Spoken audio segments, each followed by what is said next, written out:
हर रोज एक नई कहानी देखने के लिए चैनल को सब्सक्राइब करें और बेल आइकन को दबाना ना भूलें। लोहारगंज में रह रहे त्रिवेदी परिवार में दामिनी अपने बेटे उत्कर्ष संग रहती है। उत्कर्ष को आए दिन विदेश में ऑफिस के काम से जाना पड़ता है और इस बार वो जापान गया था। उत्कर्ष की मां दामिनी, पिता रघुनाथ और बहन पंखुड़ी उत्कर्ष को इतने लंबे समय के बाद देखने के लिए बहुत उत्सुक होते हैं। मेरा लल्ला आज पूरे 1 साल बाद आ रहा है। पंखुड़ी बिटिया, तू वो रसोई में पक रहे सारे व्यंजन संभाल, तब तक मैं आरती की थाली सजाती हूँ। मेरा लल्ला जब आएगा तब मैं उसकी आरती उतारूंगी और नजर भी उतारूंगी। उन जापानी लोगों ने मेरे लल्ला को बहुत नजर लगाई होगी। हाँ, जैसे कि तुम्हारा लल्ला तो सलमान खान ही है, जो सारे जापानी अपना काम धाम छोड़कर उसे नजर ही लगाएंगे। क्या बात करती हो दामिनी। दामिनी आरती की थाली सजाती है और उत्कर्ष के आने का इंतजार करती है। कुछ ही देर बाद घर की डोरबेल बजती है और जैसे ही दामिनी घर का दरवाजा खोलती है, वो देखती है कि उत्कर्ष एक जापानी लड़की के साथ शादी करके आया है। जापानी लड़की ने जापान का कॉस्ट्यूम किमोनो पहना होता है और दोनों ने भी गले में वरमाला पहनी होती है। जापानी बहू को देखकर दामिनी के हाथ की आरती की थाली नीचे गिर जाती है। हे भगवान, लल्ला, ये तूने क्या कर दिया? एक जापानी लड़की को इस घर की बहू बना लाया तू। हाँ मम्मी जी, ये मियोको है। मियोको और मैं जापान में एक दूसरे को मिले और वहीं पर हमें एक दूसरे से प्यार भी हुआ और शादी भी कर ली। नमस्ते भाजी। ओ आई मीन माजी, पापी जी। इट्स पापा जी मियोको। ओ सॉरी पापा जी, आप कैसे हो? बुरे हो ना? अरे बाप रे, ये जापानी बहू तो बहुत ही बदतमीज है। कैसी बातें कर रही है ये? पापा, इसकी हिंदी थोड़ी टूटी फूटी है, लेकिन ये दिल की बहुत अच्छी है। वाओ भैया, आई एम सो लकी कि मुझे एक जापानी भाभी मिली है। अमेजिंग चॉइस भैया। हेलो मियोको, माई सेल्फ पंखुड़ी, उत्कर्ष की सिस्टर। हेलो पंखुड़ी, कैसी हो तुम? इस तरह जापानी बहू मियो को घर में गृह प्रवेश करती है। सास दामिनी और ससुर रघुनाथ तो उससे बात तक नहीं करते और उसे ताने देते रहते। अपनी पहली रसोई की रस्म में मियो को जापान की फेमस डिश सुशी बनाती है। चाचू माँ, पापी जी, ये देखिए, ये मैंने क्या पकाया है। ये है सुशी, हमारी जापान की फेमस डिश। अरे वाह, अपनी पहली रसोई की रस्म में sushi. What a solid idea. I just love sushi. इसे चॉपस्टिक से खाते हैं। Mioko, can you teach me how to eat food using chopsticks? Obviously dear. बंद करो ये अंग्रेजी चटर पटर और ये क्या बकवास खाना बनाया है। और तू पंखुड़ी, लपड़ लगाऊंगी तुझे। हाँ समझी, लपड़ लगाऊंगी ना, तब अकल ठिकाने आ जाएगी। अपनी जापानी भाभी की इतनी भी तारीफ ना कर, बेवकूफ कहेंगी। दामिनी, जाओ जाकर कुछ अच्छा सा पका दो। ये जापानी बहू तो हमें कुछ भी खिलाकर बीमार कर देगी। मियोको पंखुड़ी को चॉपस्टिक से खाने को खाना सिखाती है और दामिनी मुंह बनाकर वहां से चली जाती है और रसोई में जाकर दाल चावल बनाती है। अगले दिन मियोको आंगन में किमोनो पहनकर हाथ में जापानी फैन पकड़कर जापानी डांस कर रही होती है। तभी गली मोहल्ले के सभी लोग इकट्ठा हो जाते हैं और उसके फोटोज खींचते हैं। मेरा जूता है जापानी, ये पतलून इंग्लिशतानी, सर पर लाल टोपी रूसी, फिर भी दिल है हिंदुस्तानी। ओ जापानी लड़की, मेरे घर के बाहर इतनी भीड़ क्यों जमा कर दी तूने? बेवकूफ बेशरम लड़की, चल अंदर चल। ओह सॉरी चाचू माँ, अभी गई, आई मीन अभी आई। मियो को घर में आ जाती है। अब रोजाना मियो को जापानी खाना बनाकर सास ससुर के नाक में दम कर देती है। वो अपने रिश्तेदार से बात करती है। तभी हेलो, कोनिचिवा गेनकी देसुका, सोचिरा नो चोक्यो वादो देसुका। हाय राम, ये कैसी भाषा बोल रही है? मेरा सर चकराने लग रहा है। दामिनी गश खाकर गिर जाती है और बेहोश हो जाती है। एक रात जब रात के 2 बजे दामिनी को भूख लगती है, तभी वो फ्रिज में सुशी देखती है। भूख तो बहुत लगी है, रसोई में तो कुछ है भी नहीं खाने के लिए। इस जापानी गुड़िया की सुशी ही खा लेती हूँ। जब दामिनी मियोको के हाथ की बनी सुशी खाती है तभी उसे सुशी बहुत पसंद आती है। हाय हाय, ये तो बहुत ही स्वादिष्ट है। मैं खामखा बेचारी पर चिल्ला रही थी। तभी मियोको पीछे से सब सुन लेती है और अंधेरे में हाथ में मोमबत्ती लेकर एकदम से दामिनी के सामने आ जाती है। अरे चुड़ैल कलमुही कहेगी। मुझे पता था कि आपको मेरे पैरों की बनी सुशी बहुत बुरी लगेगी। थैंक यू चाचू माँ, लव यू। मैं आपके लिए और बनाऊंगी, और भी बहुत सारी डिशेस हैं जापानीज स्टाइल की। I will cook them for you. पागल लड़की है तो। तू भी पागल है। मियोको अब हर रोज नई नई जापानी डिशेस पकाती है और दामिनी उन्हें चुपचाप रात में खाती और मियोको के सामने उनकी बुराई करती। दामिनी और रघुनाथ दोनों ही मियोको को अब तक नहीं अपनाते, जिससे मियोको बहुत उदास हो जाती है। वो रात में उत्कर्ष से रोते हुए कहती है, उत्कर्ष, तुम्हारा मॉम डैड अभी तक मुझे एक्सेप्ट नहीं की है। मैं इतनी अच्छी हूँ क्या?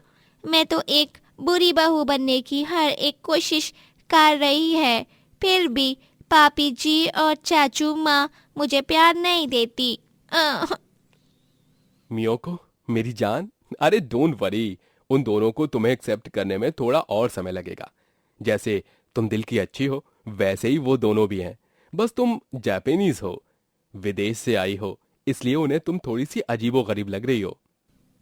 लेकिन मैं अजीबो गरीब नहीं है, मैं तो अजीबो अमीर है। There is a difference baby. No baby, थोड़ा टाइम दो, सब टाइम के साथ साथ ठीक हो जाएगा। Trust me Mioko. एक दिन अचानक से उत्कर्ष और रघुनाथ जिस कंपनी में काम कर रहे होते हैं वो कंपनी बंद पड़ जाती है, जिसके चलते अब दोनों की नौकरी चली जाती है। दोनों ही कई जगहों पर जाकर इंटरव्यूज देते हैं, लेकिन कहीं पर भी नौकरी नहीं मिलती। पता नहीं अब क्या होगा, घर का खर्च कैसे चलाएंगे हम। हमने बहुत सारी जगह पर इंटरव्यूज दे दिए हैं, लेकिन कहीं पर भी नौकरी नहीं मिली। चिंता मत कीजिए आप दोनों, रघुनाथ जी, लल्ला, माता रानी सब ठीक कर देंगी। अगली सुबह अचानक से मोहल्ले के नुक्कड़ पर लोगों की भीड़ जम जाती है और जब दामिनी, उत्कर्ष और रघुनाथ वहां जाते हैं तभी देखते हैं मियोको ने अपना ढाबा खोल रखा है, जिसके बोर्ड पर लिखा होता है जापान का ढाबा। मियोको भोपू में बोल रही होती है, जाइए जाइए जाइए, जापानी डिशेस खाइए और मौज कीजिए। जाइए जाइए, जापानी डिशेस खाइए। Sushi, miso soup, sashimi, udon noodles और बहुत कुछ। जाइए जाइए। अरे वाह वाह, क्या कमाल का खाना है जापान का, मजा आ गया आज तो। अरे वाह, क्या सुशी है, और ये नूडल्स, ये तो बहुत ही लाजवाब हैं। मियोको जाइए जाइए मत कहो, आइए आइए कहो। सही कहा। एक ही घंटे में मियोको के ढाबे पर ग्राहकों की लंबी कतार लग जाती है और सभी गांव वाले जापानी खाने के दीवाने हो जाते हैं। और इस तरह एक हफ्ते में ही मियोको हजारों रुपए कमा लेती है और अपने सास ससुर के हाथ में पैसे थमाती है। दामिनी और रघुनाथ को अपनी जापानी बहू का ढाबा देखकर उस पर बहुत गर्व महसूस होता है। मियोको बहू, हमें माफ कर दे, हम तुझे समझ ही नहीं पाए, लेकिन तूने अपने जापानी खाने से आज कमाल कर दिया। हाँ मियोको बहू, हमें आज तुम पर बहुत गर्व महसूस हो रहा है। आज तुमने हमारा नाम रोशन कर दिया। आपकी बहुत बहुत धन्यवाद। आपको खुश देखकर मुझे भी बहुत खुशी लग गई है। आई लव यू चाचूमा एंड पापी जी। इस तरह जापानी बहू मियोको अपने ससुराल का नाम रोशन करती है और वो ऑनलाइन सोशल मीडिया पर भी बहुत फेमस हो जाती है और ढेर सारे पैसे कमाती है। किंजल की शादी शहर के सबसे बड़े परिवार में होती है, लूथरा परिवार, जो अपने डायमंड बिजनेस के लिए जाना जाता है। परिवार में मृत्युंजय, उसका बेटा ऋषभ, बड़ी बेटी निहारिका, बीवी मल्लिका और बूढ़ी माँ यामिनी होती हैं। किंजल की शादी ऋषभ से होती है।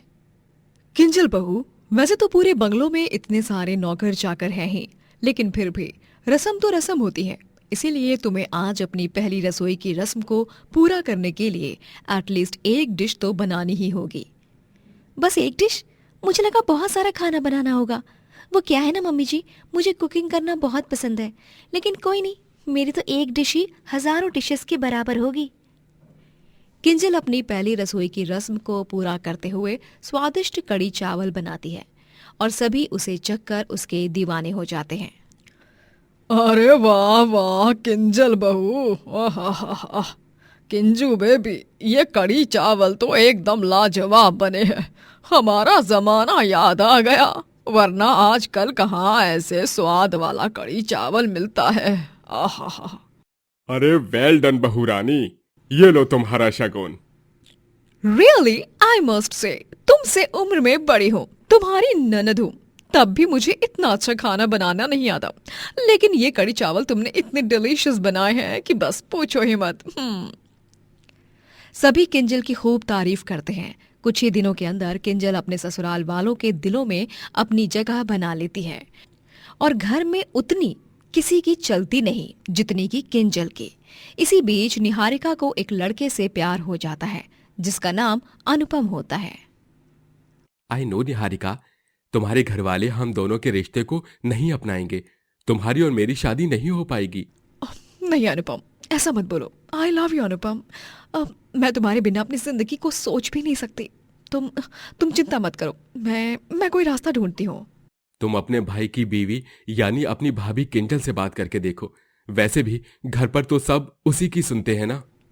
हाँ अनुपम, ये तुमने एकदम सही बात कही है। अगर किंजल ने हमारी शादी की बात बढ़ाई तो शायद सब ठीक हो जाए और सभी हमारी शादी के लिए राजी हो जाएं। निहारिका जाकर किंजल को पूरी बात बताती है। किंजल, तुम ही ये कर सकती हो। पापा, मम्मा, दादी, ऋषभ सभी तुम पर बहुत भरोसा करते हैं।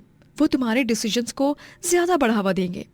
अनुपम एक बहुत ही अच्छा लड़का है, बस वो उतना अमीर नहीं है जितने पापा की एक्सपेक्टेशंस हैं। आप घबराओ मत निहारिका, अगर आप दोनों एक दूसरे से सच्चा प्यार करते हो तो मैं आप दोनों के लिए ये ज़रूर करूँगी। मेरी तरफ से जो होगा मैं वो करूँगी। Thank you thank you thank you thank you so much Kinjal. इसी बात पर एक प्लेट कड़ी चावल बनाकर खिलाओगी प्लीज़? ठीक है, अभी बनाती हूँ। किंजल घर पर सभी से निहारिका और अनुपम के रिश्ते की बात करती है और तभी किंजल की बात मानकर सभी उन दोनों के रिश्ते के लिए भी मान जाते हैं। निहारिका और अनुपम की शादी भी हो जाती है। Thank you so much Kinjal. अगर तुम ये नहीं करती तो शायद निहारिका और मैं आज इस तरह एक नहीं हो पाते। यू आर मोस्ट वेलकम ननद जी। मेरी इकलौती प्यारी ननद के लिए ये सब करना मेरा फर्ज था। मैंने तो बस अपना फर्ज ही निभाया है। सभी को ऐसा लगता है कि अनुपम एक साफ दिल वाला अच्छा लड़का है, लेकिन अनुपम के चेहरे के पीछे की सच्चाई किसी को भी नहीं पता थी। इन सबको लगता है कि मैं एक अच्छा आदमी हूं, लेकिन इन्हें ये नहीं पता कि मैं कितना बड़ा कमीना हूं। मेरा मकसद सिर्फ और सिर्फ उन लूथराज को ठगना है और उन्हें लूटकर फरार हो जाना है। और ये सब कैसे और किस तरह करना है ये मैं अच्छी तरह से जानता हूं। घिनौने मंसूबों से भरा दिमाग लिए आया हुआ अनुपम अपनी चाल को अंजाम देते हुए मृत्युंजय के सॉफ्ट ड्रिंक में नशे की दवा मिलाता है, जिससे मृत्युंजय हिप्नोटाइज्ड हो जाता है और अनुपम की ही बातें मानने लगता है।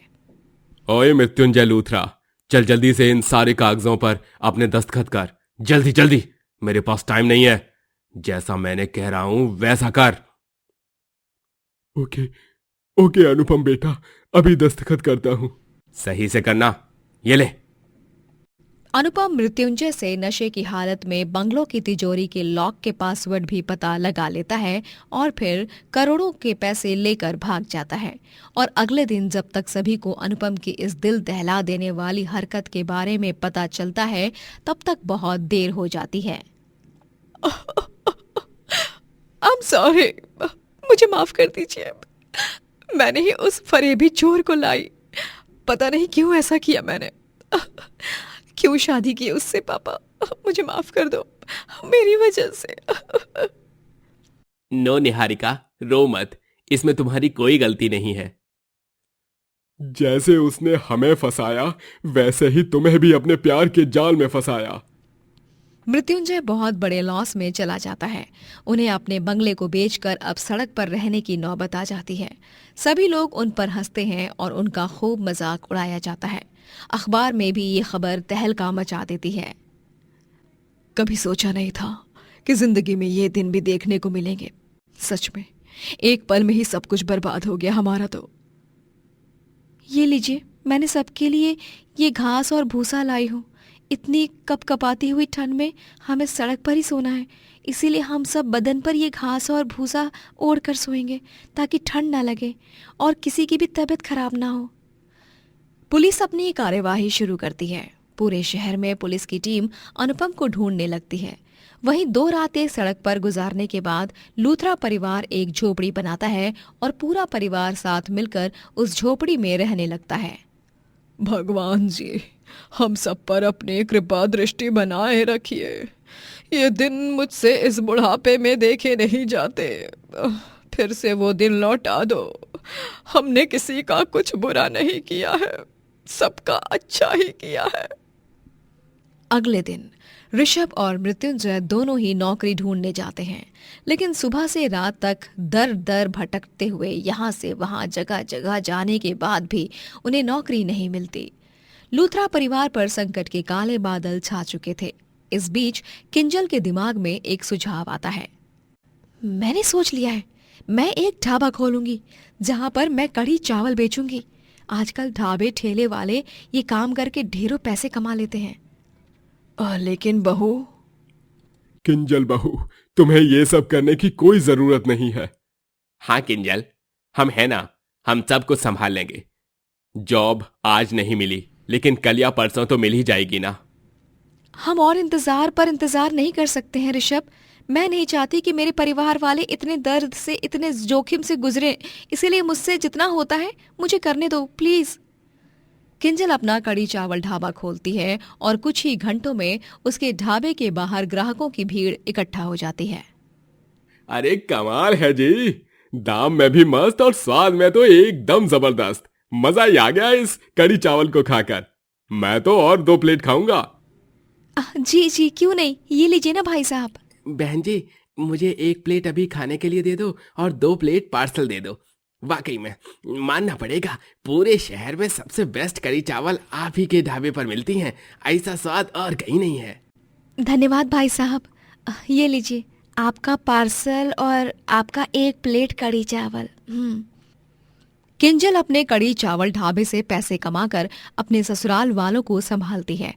वो एक मकान लेती है जिसमें वो सब रहने लगते हैं। पुलिस ऑफिसर्स भी महीनों की लंबी इन्वेस्टिगेशंस के बाद उस मूर्ख हैवान आदमी अनुपम को पकड़ लेते हैं और गिरफ्तार कर लेते हैं। और इस तरह किंजल अपने कड़ी चावल ढाबे से पूरे परिवार को संभालती है और शून्य से शुरुआत करके लूथरा परिवार फिर से अमीर हो जाता है। मृत्युंजय को अपने खोए हुए पैसे वापस तो नहीं मिलते, लेकिन आधे पैसों से ही वो फिर से अपना बिजनेस शुरू करता है। और किंजल भी अपने कढ़ी चावल के ढाबे को हर एक गांव में खोलती है और वो भी अपने बिजनेस को एक्सपैंड करती है। इस तरह सभी खुशी से फिर से साथ रहने लगते हैं। दोस्तों, अगर आपको ये कहानी पसंद आई तो लाइक करें, शेयर करें और कमेंट करके बताएं कि कहानी में आपको सबसे अच्छा क्या लगा।